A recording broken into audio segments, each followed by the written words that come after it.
Welcome to Whiskey and Whiskers Podcast, Episode 2, version... Fuck you. We're your host, Chop. Gator. Chris. Blake.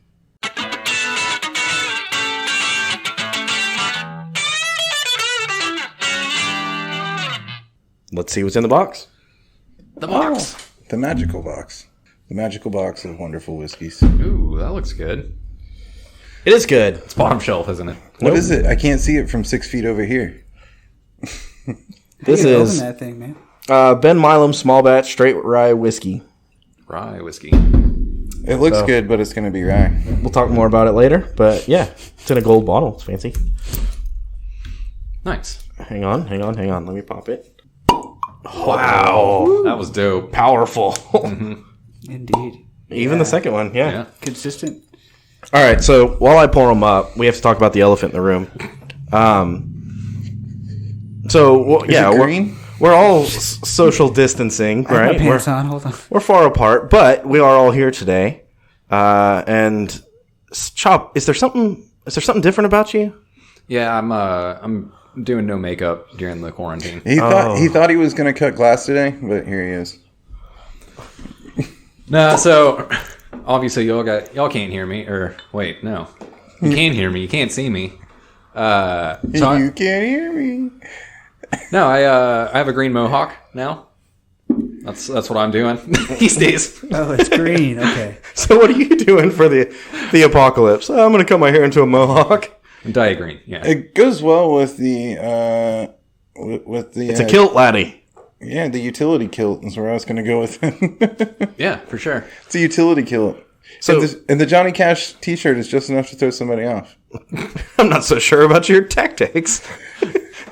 Yeah, I mean... I guess you're ready for the apocalypse. You're going Mad Max, huh? Yeah, for sure. That's your the strategy. So when shit finally gets to the apex and it's time to roll, I'm gonna be good to go. People won't fucks with you because you're in a kilt. Chop into shot glass. With a Mohawk. I also don't have a shot glass. I'll jerk you off. All right, hang on. Okay, I'm back. I had to go run and get Chop's shot glass, but we're covered now. Covered in coronavirus. Uh-huh. Nice pop. So yeah, I don't know, man. I feel like I don't have a job anymore. So why not? Now would be the time, you know?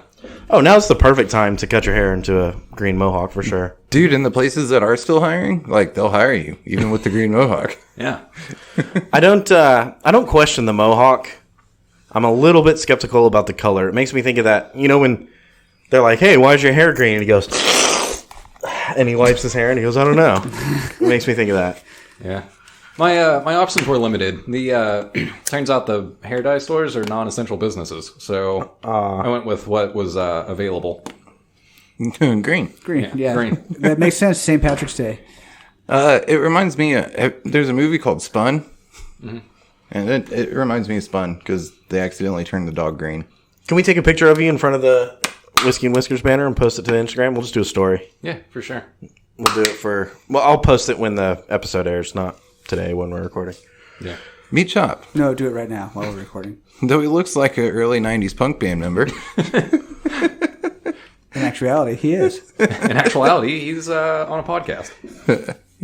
He came out of the womb with the green mohawk. He's a hardcore podcaster. Cheers, boys. I was born into this shit. I was born at a very young age. Yeah, it's crazy to look at pictures of yourself when you're younger. That's right. Oh. Not bad, but it's right. In a bottle of rum. Huh. Interesting. All right. So yeah. What about? And we talked a little bit about the kilt, I guess, on the show. Mm-hmm. But you decided if you've got a green mohawk, you might as well wear a kilt in public. Yeah, I might as well. Also, and how public are we? You drove from your house to here. And yeah, I can barely see. I can't see that far. Right. We got masks on. So, also, I found I'd mentioned previously about the David Archie's in a kilt. which is a good program. Turns out real boxers, just normal standard fucking boxers, cloth boxers, work just as good. Because apparently... They don't get all scrunched up. Well, no, you can just lift the kilt all the way from the bottom, right? And then you just lift the boxers from the bottom too. And then you just stick your whole package out the bottom of everything and pee. It's awesome. The wind could also blow, and there's your cock. Yeah. You can just move your... Yeah, but I can't see that from this far away either. Yeah. You're going to have to be a lot closer. Don't All right. Glasses. Speaking- Glasses. Speaking of big metal cocks, I wanted to... So, I'm driving down the road. There's a bunch of Mexican food places around here, right? I work for an essential business, so fuck you guys. Driving to work, I see a Mexican food place, and I'm like, oh shit, that Mexican food place is still open. I can still order from there. Anyway, what I noticed, though, about this Mexican food place is it has a giant metal rooster out in front of it. Uh-huh. And it clicked in my brain, like, that's not the first giant metal cock I've seen. I've seen this before at every other Mexican food restaurant. So why? I was thinking cyborg porn. Why is this not something that anybody's ever brought up? Like, do we all just casually accept that there's giant metal roosters at every Mexican food place? Like, Isn't that what you eat there? The gallo, right? Pollo. rooster de gallo? Yeah. Yeah, roasted guy. Rooster de gallo tacos, rooster de gallo enchiladas, chalupas. You never seen the one in front of the Taco Bell before? Well, okay. Every Taco Cabana's got one, right? At least every, like, Flores or Maria's or, what is it? Hardin. Hardin and Corona. Yeah. Or Guadalajara. Like, any place like that. Which, by the way, is also just, like, a generic name for, like... A Mexican restaurant. Yeah. Yeah. It has a giant metal rooster somewhere. Somewhere they do. So I know why this happens. What's up? So this totally happens because this way, when, say, a young pretty girl gets all mad because the manager asked her if she wanted to see his cock. Oh, we can show her the giant metal rooster. Rooster, yeah. That totally makes sense. That's genius. That's brilliant. So it's not just giant metal cocks, though, because there are a bunch of Mexican restaurants that also have, like, just metal sculpture shit, like, on their patio. Like people or... Yeah, and I'm wondering who's got a corner on the market of giant metal cocks. Mm-hmm. You know? Like, there's somebody out there making giant metal cocks and making a killing. I've heard of people getting a rooster tattoo so they can... It's the same effect. You want to see my cock? Mm-hmm. That probably doesn't work. Probably not. Yeah. Why? If you have to find that many outs for it, yeah. Not going to work. At that point, you're probably already a registered sex offender. So when they find that out, you're already out of luck anyway. Hey, check out my And cock. they're like, what is this rooster? Is this a gang affiliation? And you're like, no, it's so that I can ask girls if they want to see my cock. And they're like, oh, yeah, you're going to jail now. I don't think you explained the reasoning. Well, it's either that or a gang affiliation, right? It's a rooster. So can you send unsolicited cock pics of Giant metal giant roosters. metal roosters out front of Mexican restaurants? I'm gonna snap a picture and drop it on Instagram of this giant metal cock of which I speak. Because there's not Mexican food restaurants like we have them here everywhere. So maybe people up north don't get to see the giant metal cock like we do. Yeah. Dude, last year I went to Key West, and the chickens have overrun Key West. Mm-hmm. And they just run around everywhere, like all over the streets and shit. Like, you'll be driving down the road and have stops, a bunch of chickens can fucking cross the road, literally. Mm-hmm. Yikes. And it's quite entertaining being in a place like Key West, where you're just like, everybody's getting shit-faced, and there's cocks everywhere. Does a 10 man have a sheet metal cock? Why did the hen cross the road? To get to the giant cock. No. Yeah. Giant metal cock. The Mexican restaurant. That's why they're getting all their We wanted chickens. some enchiladas. That's what Chris would say. I just told him it was a big metal cock. Little did know it was a gold mine. Dude, Mexican food. That's conspiracy theories right there. What's that? All the Mexican restaurants are luring in all the hens with a giant metal cock in the front of their establishment, and that's how they get the chicken for all their fajitas. For all their Pollo de pollos. gallo. Yeah, boy the guy. Dude, so you brought it up, so I'm going to go ahead and bash myself for a second. There's a song, and I used to call it Rooster de Gallo. I have no idea what the name of the song is, but it's about a fighting rooster. Gallo del Cielo. Yeah, It's fighting cock. yeah. So It's like a Mexican fighting rooster. yeah. So when I was really little, we would listen to that song like semi-regularly, and I did not know the name of it, and so I just called it Rooster de Gallo all the fucking time. Joe Ely, Gallo del Cielo. We'll add it to the Whiskey and Whiskers Dude, I'm playlist. telling you, there's something about the fucking rooster tattoos and that shit. Maybe. There is. I'm telling you. All I know is that I called that song Rooster de Gallo until now. And still probably after this, because I'm not going to remember that, because in my head it's Rooster de Gallo forever. A lot of times the rooster tattoos that I've seen is a rooster with boxing gloves on. I think the point of this story is Chris Fighting wants a cock. rooster tattoo. He's like, no, I thought it was a really good idea. Yeah, I'm going to get a rooster tattoo. Also, a wolf t-shirt. So I kind of want to ask, do any of y'all have songs like that? Like, You don't really know what the fuck they're called? yeah, you just call them whatever the fuck you remember it as? I'm pretty much all songs like that for me. What about the shit? I'm blue, double D, double die. I was going to say, that's more common is like instead of me actually saying out the wrong name of a song, I just sing you the lyrics. Yeah. Or my Maserati does 185. Yeah. It's that song. It's not whatever the fuck that song's called. Yeah. That sounds good though, man. Well, yeah, I'm not saying it's a bad song. I'm just saying that's what it's called. All right? Life's been good, Joe Walsh. Yeah. Yeah. No, I know the song. I would never have guessed that. I knew what song you were talking about. I would never have guessed that. If you told me those lyrics and you told me that name, I would find it faster through those lyrics. Yeah. For sure. Yeah. I know, so, like, you always mix up, Semisonic and And- Eve 6. yeah. Yeah.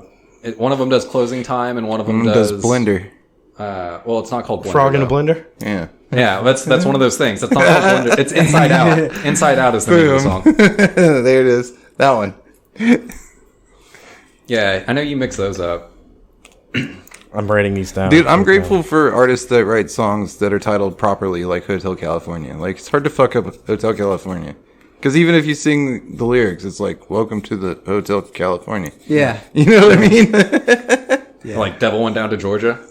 Yeah. Yep. I know that Yeah. song. You know that Went song Down where the to devil goes down to Georgia? Oh, you mean the The devil, devil went down to Georgia? Georgia? Yeah. Sing it for me. The devil went down to Georgia. That was actually the first song I memorized, like, all the way through. Like singing it? Well, like, that was the first song I knew every single lyric to, was Devil Went Down to Georgia. No way. Uh-huh. Dude, I bet you have row, row, row your boat in your back pocket. Well, I'm talking about an actual, like, you hear 20th this shit on the century radio. release, yeah. Yeah. No, yeah, that was the first song I ever memorized, like, start to finish. I knew all the words. Did you listen to it like on repeat? Oh, yeah, for sure. Dude, that's awesome. I had a CD player. Devil Went Down. What was your first song you knew all the words? This is a fun game. Devil Went Down to Georgia. I had a Charlie Daniels CD, and it had like 3 songs on it. One of them was Devil Went Down to Georgia, and that's the only one I cared about. So I just listened to it on repeat. All right, I got Smash Mouth, Oh, that's a good one. I did know a lot of Smash Mouth. All Star. Yeah. Yeah. Now you're an all-star. Yeah. Yeah. For sure. Smartly titled. Yeah. That was the first one that I was like, I know. Holy shit, I know every word of this song. I still don't know every word to any song. Really? Dude, I can get to like 95% of all the songs, but I don't know all the words to any song. Oh, come on. I bet you got row your boat in your pocket. Yeah. Yeah. I got those. He's But almost got the ABCs. He's right there. you said we were going with, nah, it's still na P. P. Sing with me. All right. What about you, Gator? I think Shout by the Beatles. Okay. Yeah, I listened to a lot of Beatles when I was really little. I did too. I still know 95% of the words to Hard Day's Night. Yeah.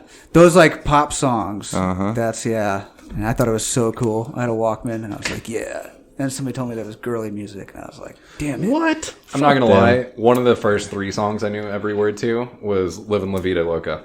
Dude, I'm not going to lie. Mine was Whoop, There It Is. I went on a road trip at one point, and I had a CD that literally the only song on it was Livin' La Vida Loca. And I listened to that shit on repeat because it was the only fucking CD I had to put in my CD player, so I just listened to it over and over and over and over again. So can I throw some shit at you? I don't know how true it is, but I remember it happening, and I've never forgotten it for whatever reason. When Livin' La Vida Loca happened, it was at the top of the charts for like weeks. And the big story was like, It's still number one. It's still number one. It's not dropping from number one. What the fuck song is going to take this top spot? And you know what song it was? All Star by Smash Mouth. Nice.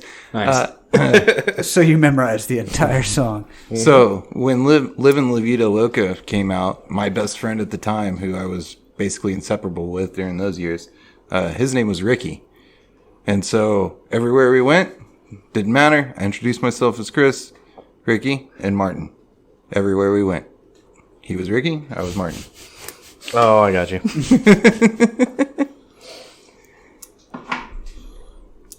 I mean, that's a good joke to play on people, I guess. Yeah. No, we didn't. Ricky Martin is. No. I wasn't pretending to be Martin. I'd be like, hi, my name's Chris, and this is Ricky. And they're like, Ricky. And then we'll like start talking and get ways into the conversation. And then they would just immediately call me Martin because in their head they were associating Ricky with Ricky Martin. Gotcha. Yep. No, it wasn't an intentional thing. It was like, they just called me Martin because they could only remember Ricky and they had Ricky Martin on the brain. So I want to bring it back a little bit further. What's the first song that you remember being like, that's my jam? Like, no influence, even if you got influenced by somebody or whatever. But Michael Jackson, I'm Bad. That's a good one. Dude, mine was probably some weird ass pop song from the 90s. Like I can remember, so I listened to a bunch of music and I was really into like country, I think, when I was a kid. Not I think, I'm for sure. I was into country when I was a kid. Because that's what my parents listened to, you know? But I can remember listening to Ace of Base on the bus because that's what was hot and being like, oh shit, this is cool. Mm-hmm. And it was not my parents' music, you know? Dude, my parents... And that was before All Star. I'm talking I was a little shit. My parents listened to country, but it hard made me go the other way. Like, I looked and was seeking out things outside of country. Like, I'm different. I don't know.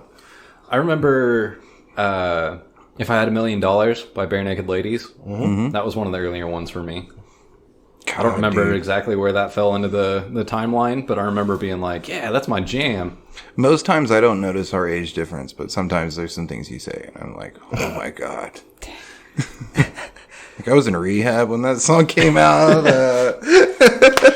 I hit, you know, my parents... Especially my mom listened to a lot of different kinds of music and especially Beatles, huge into the Beatles. But through her, I found Tom Petty, which wasn't like, that's not my dad, that's not my mom, that's not anybody around me. That was just like, holy shit, I love this. This is my favorite music. Yeah. But that was way later, like way later. Yeah. You know, when I was like actually finding my own identity. Mm. I can remember listening to Ace of Base and being like, I've never heard anything like this before. And they're listening to it on the bus, and the kids think it's cool. Like, the bigger kids, you know? Because I was like little shit. Yeah. I had songs here and there, like If I Had $1 Million and shit like that. But most of my musical influence up until, like, probably middle school, like 6th grade, was all, like, country and classic rock and shit like that my parents were into. And then middle school, I remember I was like, metal? Oh, this is a thing. I found metal and was like, well, I know what I'm doing now. Yeah, I could never get into metal. I couldn't either. Metal wasn't my jam. Although Metallica tried to get me there. Like Korn and Gator, go. You're the most musically inclined of all of us. What?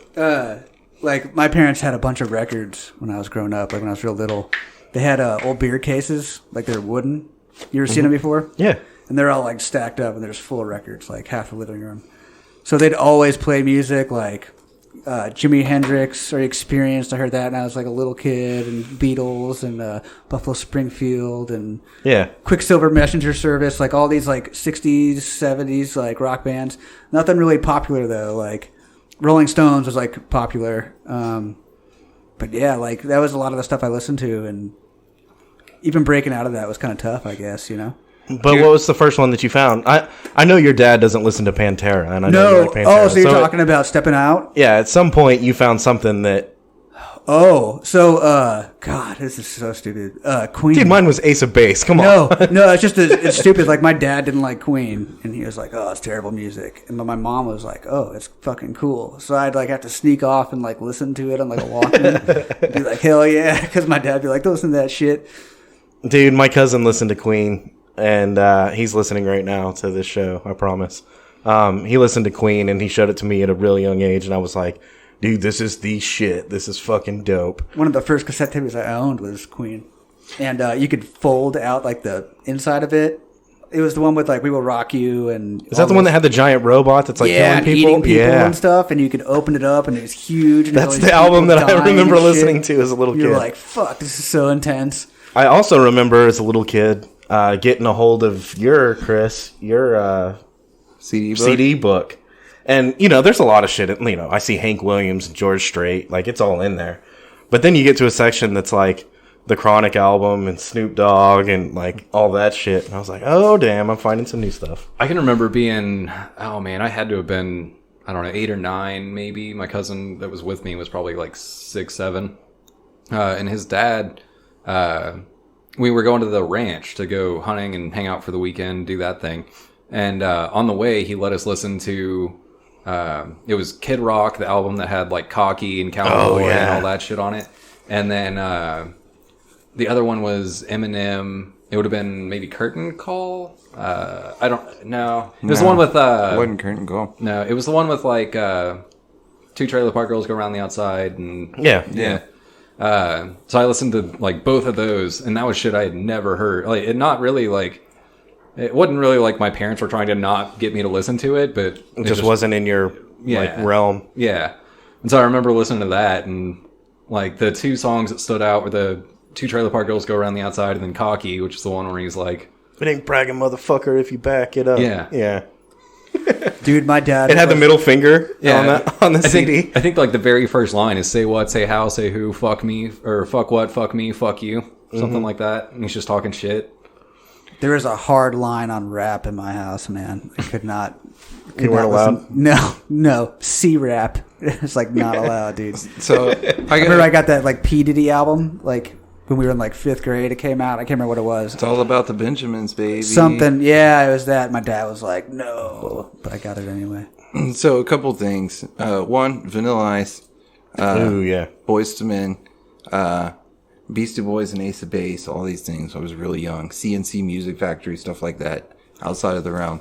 But something that needs to be noted is, like, in these times, there wasn't the internet yet. Yeah. You know what I mean? Like, we were really, really screened to hear what the people around us were hearing, or, like, what's on the radio, right? VH1, 2, and... Even before cable TV, in a lot of cases for me. Mm-hmm. And Fuck, you're old. And then I'm actually relating to Chris more on this. When I got to middle school is when we started having dial-up connection, and you started getting internets and stuff. And then Napster was a thing. Like when I was in 8th grade is when Napster became really big and stuff. Oh, so much porn. I remember downloading music and downloading music and downloading music, and burning CDs. You remember burning CDs? Just like. Indiscriminate. I couldn't even burn them a lot of times. I had to put them on a disc or something and give them to a buddy of mine that had a CD burner because I didn't even have a fucking CD burner.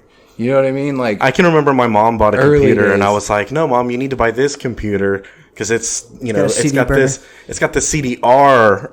Instead of just a CD. Yeah. She didn't even know what that meant. What that means is I'm fucking stealing music for days. So this was my life, and per culture, I was leaning hard towards rap because it was real big in the mid '90s, whatever, right?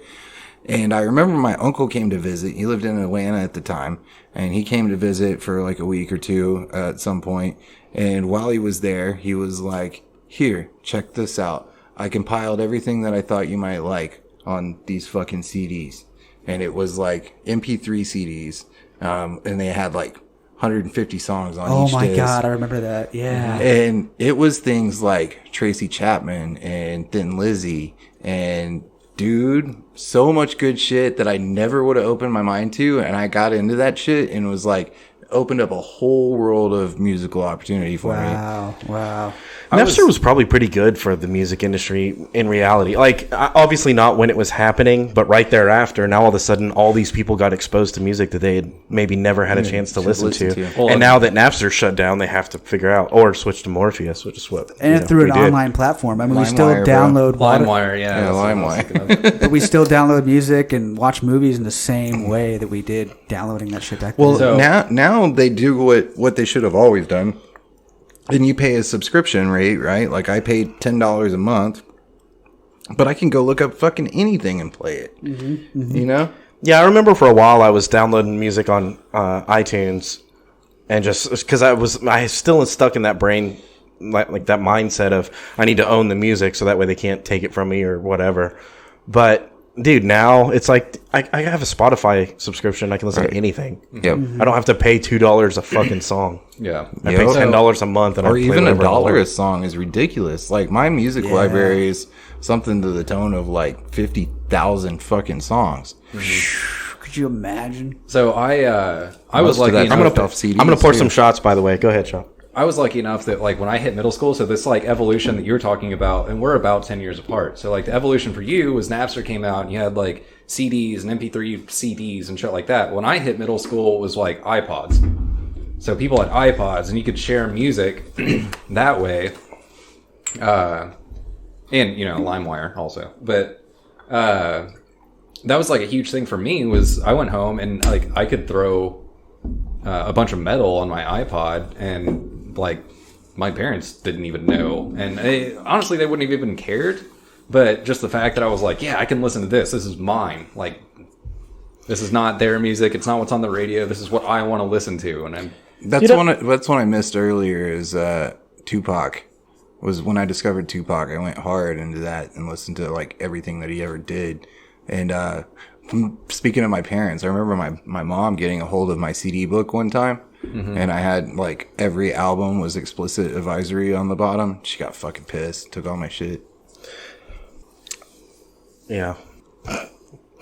Yeah. Let's take a shot. all right, I'm like, no, this music's good.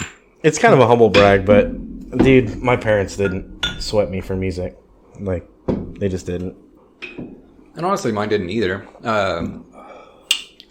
Mine actually facilitated fairly well. When my mom found out I was listening to metal, she was like, oh, that's cool. Like she listened to rock when it was our equivalent of metal, you know?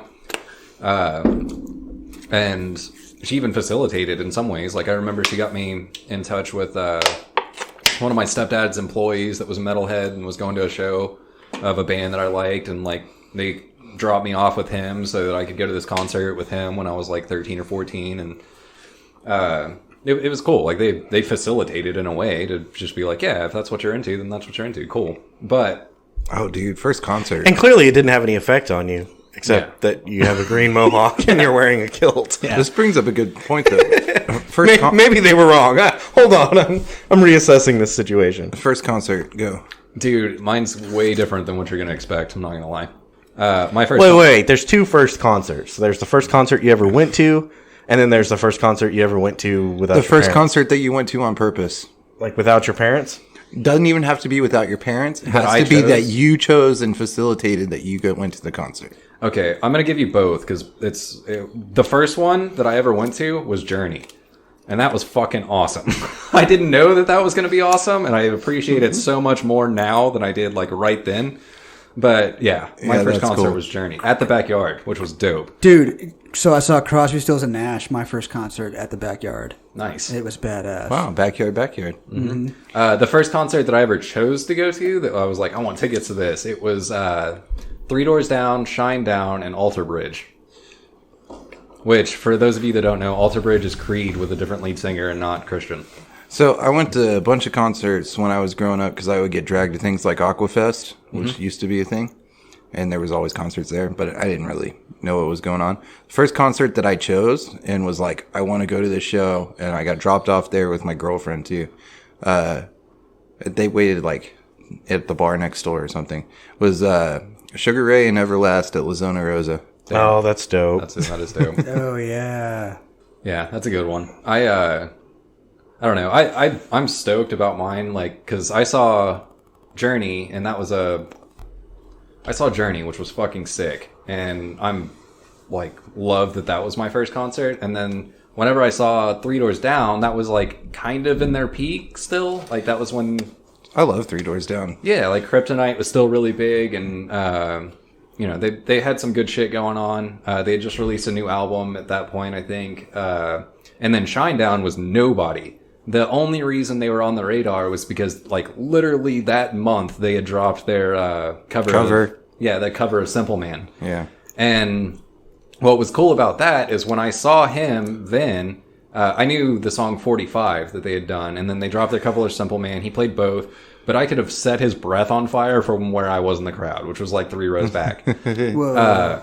Which then, fast forward several years, I saw him probably in 2016, 17, 18, somewhere in there, at the Cedar Park Center, and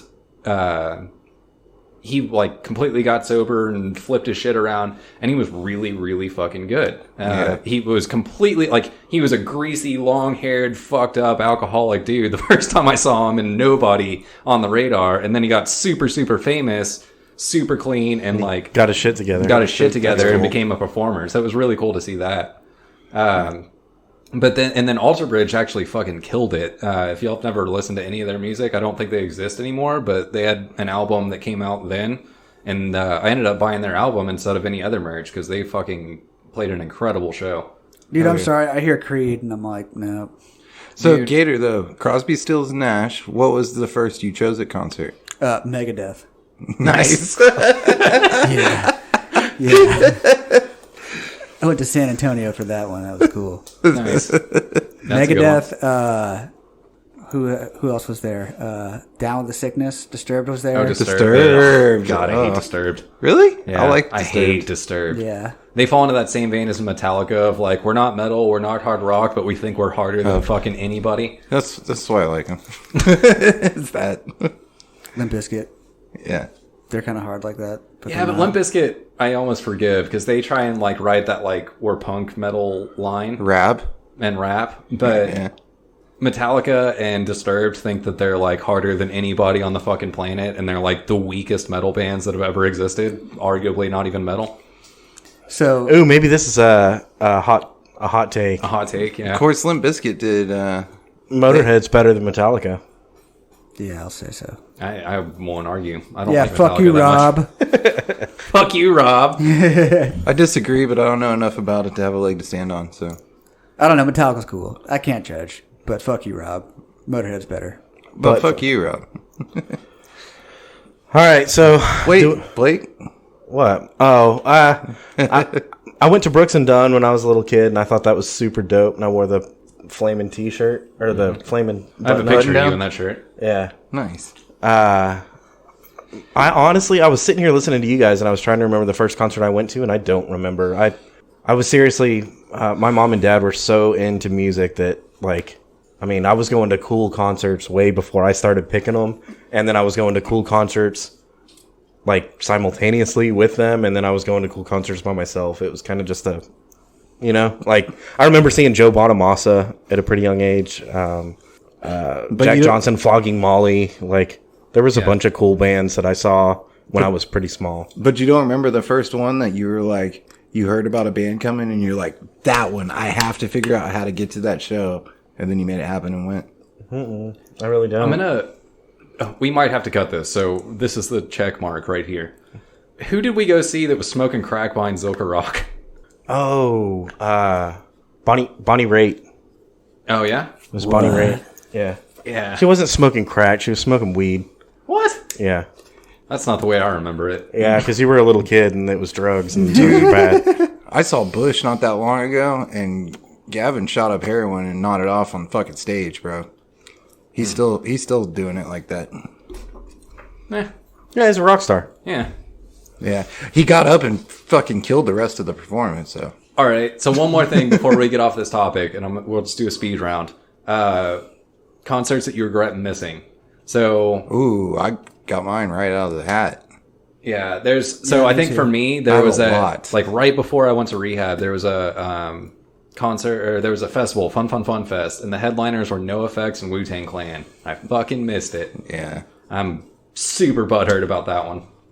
Man, when I was like 19, me and some friends, I just came back from Utah. I did like an internship up there, and we decided to drive out from Texas to California to see Rage Against the Machine. Oh, that's dope. And we drove all the way out there. We stayed at the Sir Francis Drake, which is like a super fancy hotel in San Francisco, but it was right by the stadium. I think it's the Pirate Stadium where they had the concert. Yeah. And fuck, dude. We got there at like 9:30 in the morning, got in the line, and it's like right there on the bay. So the sun's really intense, and it was like clear as day. You know what I mean? and I'm a ginger kid. Fucking, You started roasting? I got sunburned so fucking bad by about like 2 in the afternoon. I had to go back to the hotel and I missed the whole concert. Oh, I got pictures though, dude, man. That hurts. dude, that one's rough. I got that pictures. sucks, dude. Yeah. We drove back home. That's it. That's rough. I just recently missed Offspring. Fucking pretty upset about that one. That's one of those, like, doesn't come around a lot. Yeah. It's going to be hard to fucking catch that show. My next one's going to be Rage Against the Machine, I can tell you that. So the first thing that comes to mind when you said that is I never saw Chris Cornell, and I love everything Chris Cornell ever did. Whew, I got that one by the skin of my teeth. Yeah. I never saw Chris Cornell, and I regret that. But there was never like an opportunity that I missed. It was just I missed it. But the concert that I missed was Greaves. Yeah.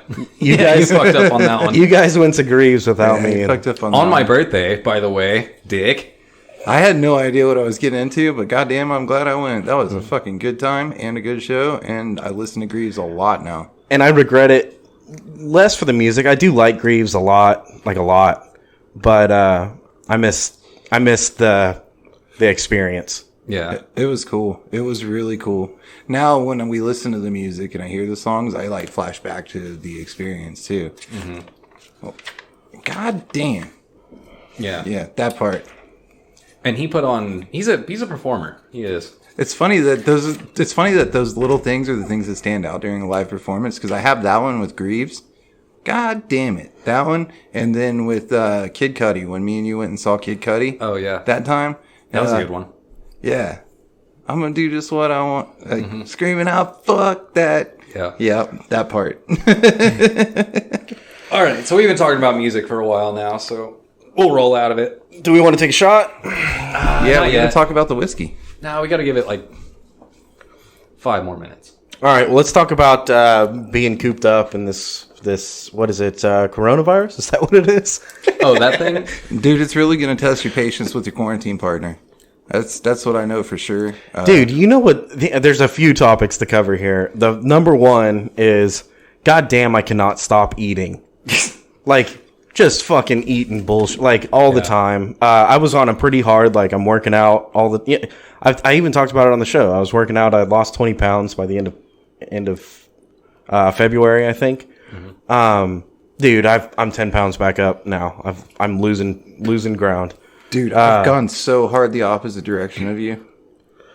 Dude, there's nothing to do except hang out and get drunk, which takes me right in. Well, first of all, the can't stop eating thing. I want to reiterate. I made a stew, ate that for like a week, and then got sick of that. Threw the what was left in the bottom of the Tupperware. Threw that shit away. Fuck, dude. And then I made chili.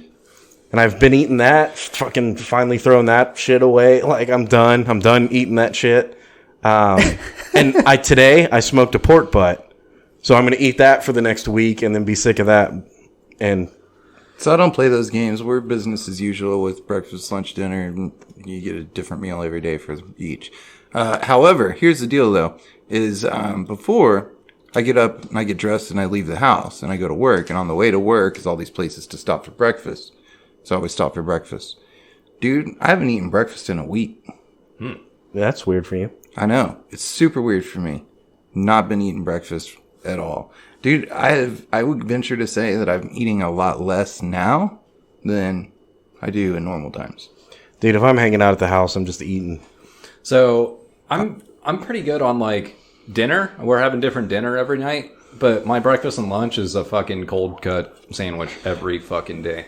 Dude, my breakfast every day was a fucking Whataburger taquito. That's where I was living for breakfast for the last like 4 years. I have so many rewards built up. I could go get a breakfast taquito every day for the next 7 days for breakfast for free because I have eaten that much Whataburger breakfast that I have all those rewards built up. I switched it up today. I got a cold cut sandwich for my breakfast, but then I made hot dogs for lunch. So that was something different. But for dinner, dude, we're cooking dinner like every day. Like 2 days ago, we made some dope chicken wings. And when I say chicken wings, we actually made fried chicken breast, boneless. boneless wings. So not chicken wings? Yeah, not wings. Chicken. At all. He made chicken. He made chicken. Not even tenders, just like strips. Chicken. Well, I mean, it would be tenders, but anyway. Well, no, because there's a tender under the breast, so that's what tenders are. He's So- right. Anyway, the girlfriend took breadcrumbs and breaded them that way, and then fried them, and then I made the sauces. So I made one. We just did in a like store bought buffalo sauce, right? Like a fucking Frank's or something like that. We did another one. I took Thai peanut sauce and melted it down with some butter and put a little bit of vinegar in it. That was fucking dang. Oh, and threw some sesame seeds in it. So that was like our Asian one. And then I made a lemon pepper one with like straight up, I chopped a lemon, zested it, and squeezed the lemon juice into it and to butter, obviously, because you're going to want melted butter on every sauce. That's one we did prep, at least in that regard. We didn't get a whole lot of toilet paper, but we had a shit ton of butter. So I've been putting that in just about everything. That's what I mean, dude. There's nothing to do except eat and drink, right? Like, that's all there is to do. Dude, here's my normal thing. My normal thing is I go to work and I'm gone all day and I eat out and I don't have to prepare or cook anything. And then I come home and the wife's made dinner and I don't prepare or cook anything. Basically, I'm taking a hard stance against preparing anything that's not microwavable in under 2 minutes. Mm-hmm. And so, and this is why I'm not eating, bro. Like breakfast. Breakfast comes and I'm chilling, usually playing Mario Kart and watching the news or whatever the fuck.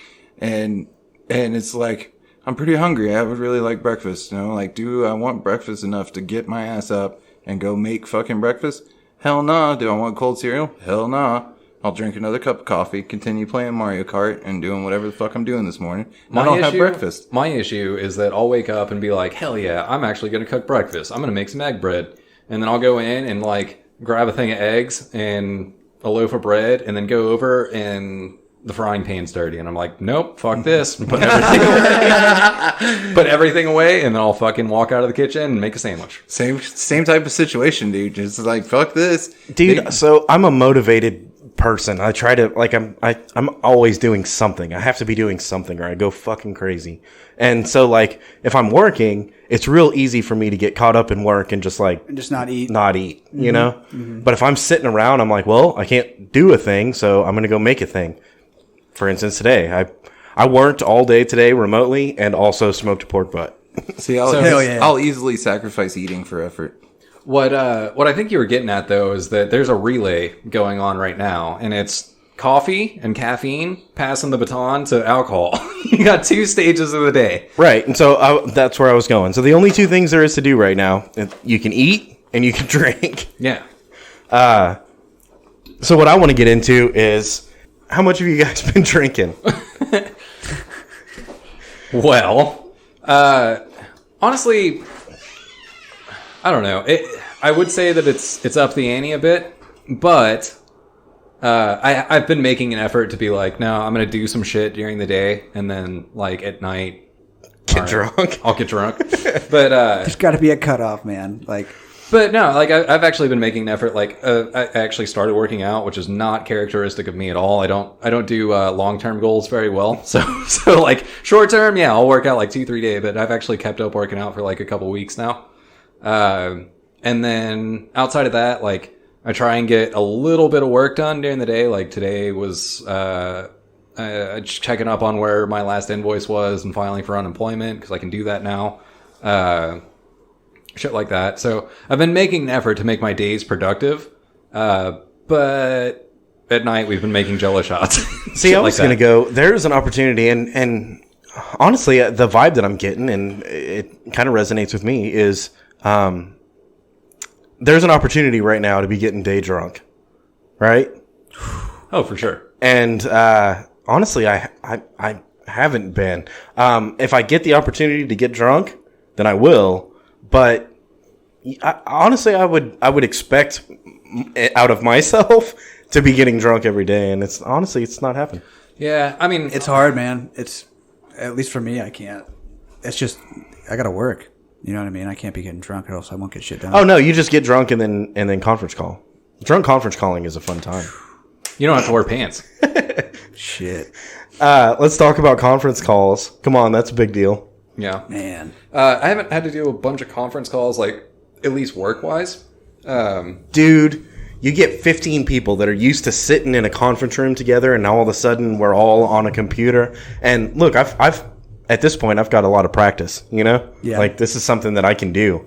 And I just sit back and watch all these, like, 40, 50, 60-year-old motherfuckers just, like, struggling to, like, even call in, even, like, anything. Yeah. The person leading the conference call has her microphone on the computer on and the speakerphone next to it, so it's just like, and it reverberates off itself. And I'm like, you need to mute one or the other. Mm-hmm. Dude, it's wild.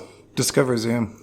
Well, that doesn't change if you have Zoom open on your computer and your phone. Yeah, that's a common sense problem. Yeah.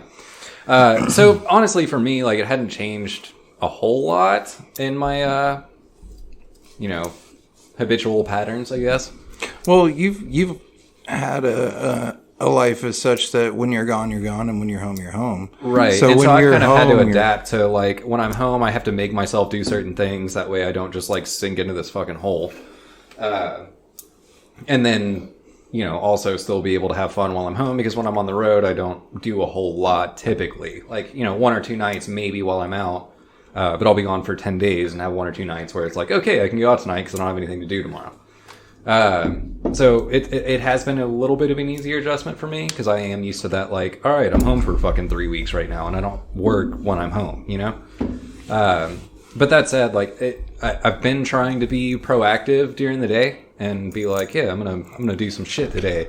I honestly thought from the Whiskey and Whiskers podcast there would be a bunch of, like, drunken debauchery, but we're boring as fuck. Yeah. Yeah. Dude, I haven't been drinking, like, almost at all. Well, then let's drink. No extracurriculars? No, not really, but I have been getting shit done, man. Like yesterday, I came here and I helped work on the studio for a few hours, and I went home and I was like, oh, I've been doing stuff mode. It's like, I'm gonna mow the yard, so I went and got the mower. Motherfucker won't start. Ain't Fuck got it. no gas in it. I had gas. took the mower apart, fucking cleaned and rebuilt the carburetor, put it back in, then the mower worked. So then I mowed the yard, then I edged the yard, which, by the way, my weed eater kind of sucks, so it's not good for edging. So I got the old school edger with the 2 wheels on it and the one little thing that you got to push. Yeah. You know what I'm saying? Did that. By the way, that's fucking hard work. That sucks. Then I weed eated the yard, and then I fucking raked the leaves, which I have shit trees that shed twice a year. Like, they shed in the fall like normal trees, and then they shed again in the spring because they're fucking stupid. Also, to throw you more props, yesterday what we were working on was roofing, shingling the roof, and that shit is not fun. We shingled the roof, but that's not entertaining. And hung the doors. But that's what I'm saying. I've been doing shit. You know what I mean? And that continued on. I did the same shit today. Dude, my house ain't never been in such good shape. My garage is clean. My fucking everything is on point right now. Let's talk about this whiskey. Shots, let's go. I dare you.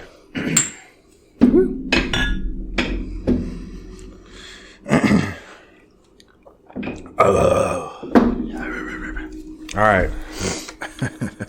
It's rye. It's a good rye, Yeah. but it's still rye. Yeah. Sweetness? Here, yeah. let me read the bottle. It's sweet. Ben Milam, and those yet unborn shall honor Milam's name. Small batch straight rye whiskey, to the bold, the true, the gallant. 45.2% alcohol by volume, 90.4 proof. Nice. The bottle's almost identical to Very Old Barton, just a different color label. San Francisco World Spirits Competition 2018 gold medal. Oh my god. All right, I'm going to read it. No, fuck that. It's too many words. The heroes of Texas came from Kentucky and Tennessee, a true descendant of I hate this already. one of those heroes. Ben Milam now has a home in Blanco, Texas. That's where Marsha Milam proudly ages and hand bottles whiskey worthy of her namesake, Ben Milam, hero of the Texas Revolution. All right, I get it. All right, you're hitting the Texas shit. But they didn't. They were didn't. like, They were talking shit on Texas, saying Yeah. that all the true heroes of Texas came from other places. Fuck them. That's where I'm at with it. Let's They were doing all right until you read that first sentence. let's talk sweetness. 3. 3.5. All right, we're gonna go with 3. Crunch. Nada. Nada. It's got a little bit I was of gonna crunch. say 2. Yeah, I was going to say 2. 2's good. It's you below alright? average, but it's below average is where I stand thought with y'all Nana. were like nada, and I was like, oh shit, 2 is kind of strong. Bite, Yeah, but kind of funky. 2.5. Yeah, Two it's and a got half an is average a good bite. Yeah. Not quite a 3, I wouldn't say, but The bottle, they were okay until you read that shit. no, the bottle. Also, the bottle is the same bottle as Very Old Barton. It's just different stickers on it. It's got a cool color scheme. It's got a good bottle. It's just, and that pop. Remember that pop? The pop was really It's good. consistent. Pop's good. I think we got to give the bottle higher than average. I think I've got to go at least a 3.5. Oh, no. I was 3. going to go 2.5. I would give it average or a 3. 3 it is. 3 it is. So, drunkenness? Drunkenness. It's 45. It's a 90.4 proof, So, yeah. and it seems like it's pretty working. I'm feeling it. good. Yeah, for sure. Because we're professionals and we have standards. Well, wait. I'm gonna do 3.5 on drunkenness on this one. Okay. Is that fair? Tell you tomorrow. Yeah. Let's talk about last week. All right. Hang on. Oh, no. I don't remember. I I can was tell here you. last week. Oh, we drank the slow and low, didn't we? Slow and low. Oh yeah, it's sitting right there. And I drank Proper 12. Proper 12. So I don't know how the drunkenness was on slow and low because we didn't drink enough of it to get drunk because that shit is not good. No, we basically drank for the show and then continued drinking other whiskey after. So We can you drank the give- neck. Chris and I were the only ones here, and we drank the neck off of it, and that's about it. But we did put a dent in that Evan Williams. What's wrong with it? What's up? Oh, it's like pre-mixed old fashioned. It's not really straight whiskey. So I didn't actually read it before I bought it. I just thought it was a cool bottle, and it is a cool bottle. But straight rye whiskey, raw honey, navel orange, rock candy, and bitters. Whoa! Yeah, take a swig of that. Yeah, it's gnarly. So, It's good, maybe like over ice in a glass with some water, but not shooting whiskey. not shooting whiskey, man. So I think since we're talking about it, I didn't drink it, and I can't really have an opinion. However, You can take a shot right now. all right. Pussy. Damn, that was easy. Oh yeah. What the fuck is that? So, do you remember on the show, I took the shot and went, "Oh no, that's what happened. That what you just experienced. That's what happened." So oh no. Which, by the way, this is one of the coolest bottles we've ever reviewed. Hold the bottle, look at it, no, I saw it. It's a cool ass bottle. and it's one of my least favorite whiskeys we've ever drank. It tastes like oranges. Mm-hmm. That's what it tastes like. So let's go ahead and throw some shit out there. I can't speak for drunkenness or hungover because I just took one shot of it now. But I can say that it's not good for shooting. It's not good for shooting. Nah, with a glass and some ice and a little bit of water, it might be a decent little thing, but Yeah, it's drinkable, for sure. But I'm gonna say that drunkenness needs to be dropped to either a 1 or a 0.5 because you can't drink it in shots. but you could get drunk drinking it in drinks. Yeah. And it just goes back to what on this show we like to drink it out of a shot glass. We like to mix it with a shot glass and then drink it, or just straight out of the bottle. It's not for us, but it's probably for somebody. Might have its place. Yeah. And we've hit a couple of whiskeys that have been that way. They're gonna happen, and there's a place for them. It kind of goes back to that, like, Caval is a really, really good whiskey, and I would definitely recommend that if you're going to sip whiskey, but we put Elijah Craig over it because shooting whiskey, Elijah Craig is better. Yep. But it kind of goes back to that same argument. Like, this would be probably really good, again, with, like, a couple rocks and a glass, but... It's a microwavable old fashioned. Yeah. You know what I'm saying? Like, you want to drink an old fashioned, you don't want to do all the work, you buy this shit. Yeah. So, how did the hangover treat you? I mean, you can't really speak to it because you didn't drink enough of it. It was so- it was an Evan Williams hangover. Yeah. Which is perfect. Sometimes, mostly. All right, so we'll just say, don't shoot that. Yeah. So I know we're knocking on time, but I do have another topic I want to talk about before we close out. UFC. Yeah. So this is a temple topic. Oh, man. we've got the Tony Ferguson Khabib fight that was supposed to happen. Yep. It sounds like it's not going to happen now because Khabib has been quarantined in Russia. Yep. So they're scrambling to which, by the way, it's not Khabib that's calling the fight. He's literally stuck. He's not allowed to go anywhere. Yeah. So they're trying to figure out how to, like, who's going to fight Ferguson, and there's been talk about Justin Gaethje. And then today, I saw a tweet or something, maybe it was on Reddit, I don't remember, that Conor McGregor might be stepping up to fight Tony Ferguson. Now, here's where I want to step in. Because I think that's April Fool's. And it might be. And it might be. Today and it probably April is. Fool's Day. When we're recording this today, for us, is April Fool's. And I think they released that as an April Fool's joke. And I think he's still going to fight Justin Gaethje. Well, I hope he gets Conor McGregor. And if that happens, I got 50 on Conor McGregor. I hope he gets Khabib. I think it's bullshit. I think if Khabib is not able to fight right now, they hold the fight. They hold the Khabib and fucking Ferguson fight until they're all clear to fight. Hold both of them. Don't let Ferguson go fight somebody else. And fucking let Conor fight somebody else. It'll still get a fuck ton of views and a bunch of money for everybody involved. I think Conor McGregor could sell online only, like, no people show up to the fight. It's just the ring and the cameramen. Like, if we had to do that, I think that's. Yeah. I think that is going to happen regardless of who fights. I think yes, we're on the level there. right? And Conor McGregor could sell that, because the worst thing that could happen for UFC, for Dana White, is he does a fight where there's nobody that shows up and pays those premium ticket prices, and it doesn't sell on pay-per-view. He needs it to sell on pay-per-view. He needs to postpone. He needs to postpone the fight. But that's what I'm saying, is Conor McGregor can sell that pay-per-view shit. He doesn't need the money on a Conor McGregor fight is in the pay-per-view, not in the ticket sales. Then change the card. But I say leave the two contenders of the fight that everybody wants to see. I say leave them out of it. Okay, so here's I was about to say McGregor Gaethje would be that compromise. And that's where it needs to live. Then it needs to be McGregor Gaethje, and then Gaethje? sure Gaethje the gay. After needs to be the Khabib and Ferguson fight. Dude, if Conor fights Khabib again, Khabib smashes our boy. Straight up. That's what happens. If Conor fights Ferguson, I think he knocks him the fuck out. I don't know, man. I don't know, dude. And I don't know about the Ferguson-Khabib fight. That's harder. I'm not as confident with that because they're styles. But, dude, if Ferguson is jumping around or twisting and doing this crazy, dude, Conor McGregor is going to knock him the fuck out. And he doesn't have the chin that Fucking maybe, dude. I don't know. It's just like your opinion, man. I think it's gonna be a good fight, though. If Conor fights, period, that's awesome, and I think that's what needs to happen.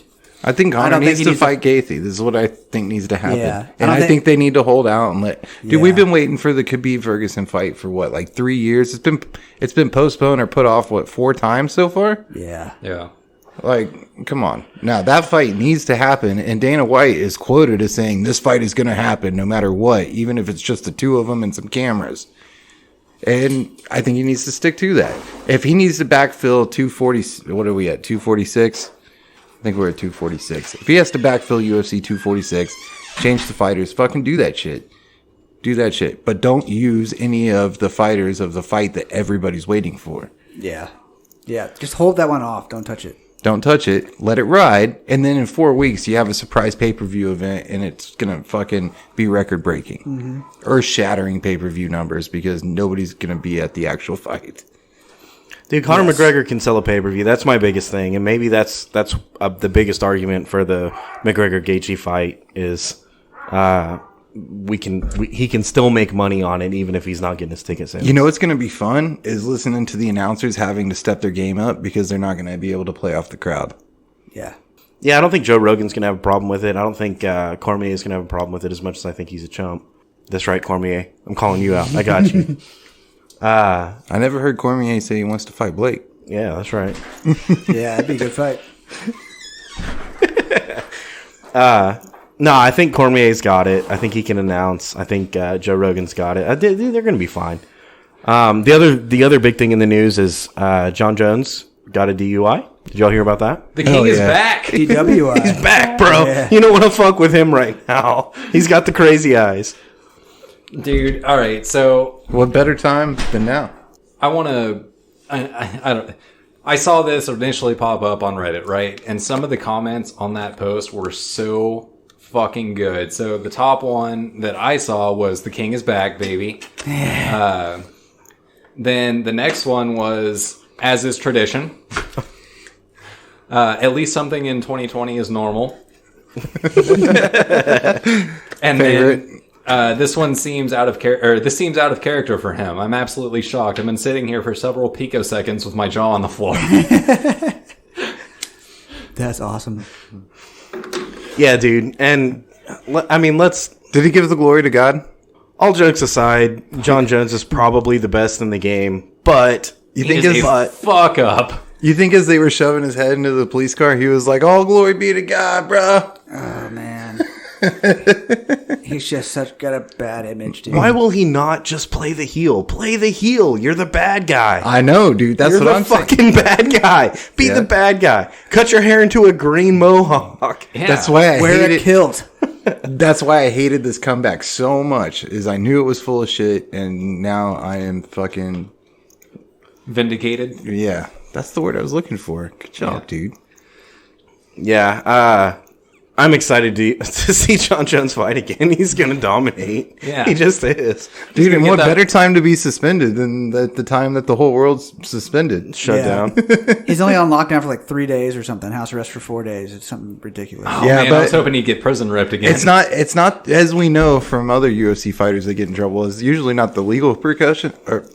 Repercussions? It's the like, oh, now you can't fight for like a year and a half. Like they have to lock him out for a minute.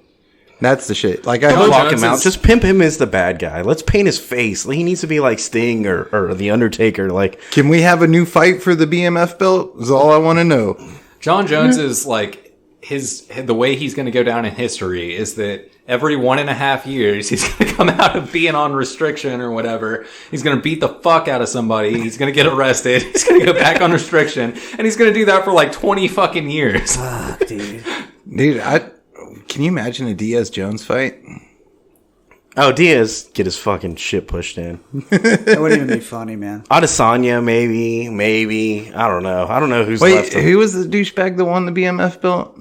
Masvidal. Yeah. Masvidal and Jones. I think Jones has to go down to his weight though.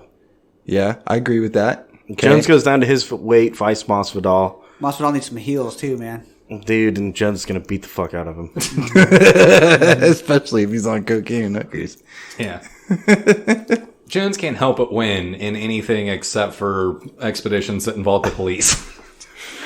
No, dude, he's still winning. He's winning at getting arrested. Yeah, I mean, I've had that skill before. And he's getting arrested and they're letting him right back out. I've had that skill good before at also. it, dude. He's so good at it. I don't know how he does it, man. Fuck. He must be like I do. Get it. mind blown too. He's like, how do I do this? All right, Chop, tell them where to find us. all right, so the Whiskey and Whiskers website is up. It's whiskeyandwhiskerspodcast.com. It has links to all of our social media on Instagram, Twitter, and Facebook. You can also find every way that you can listen, which includes Spotify, YouTube, Google Play, iTunes, and all of your favorite podcasting apps. We got new episodes every Monday and new content all the time. New continents. Yeah. Pangea in this motherfucker. So check it out, and we'll see you next week.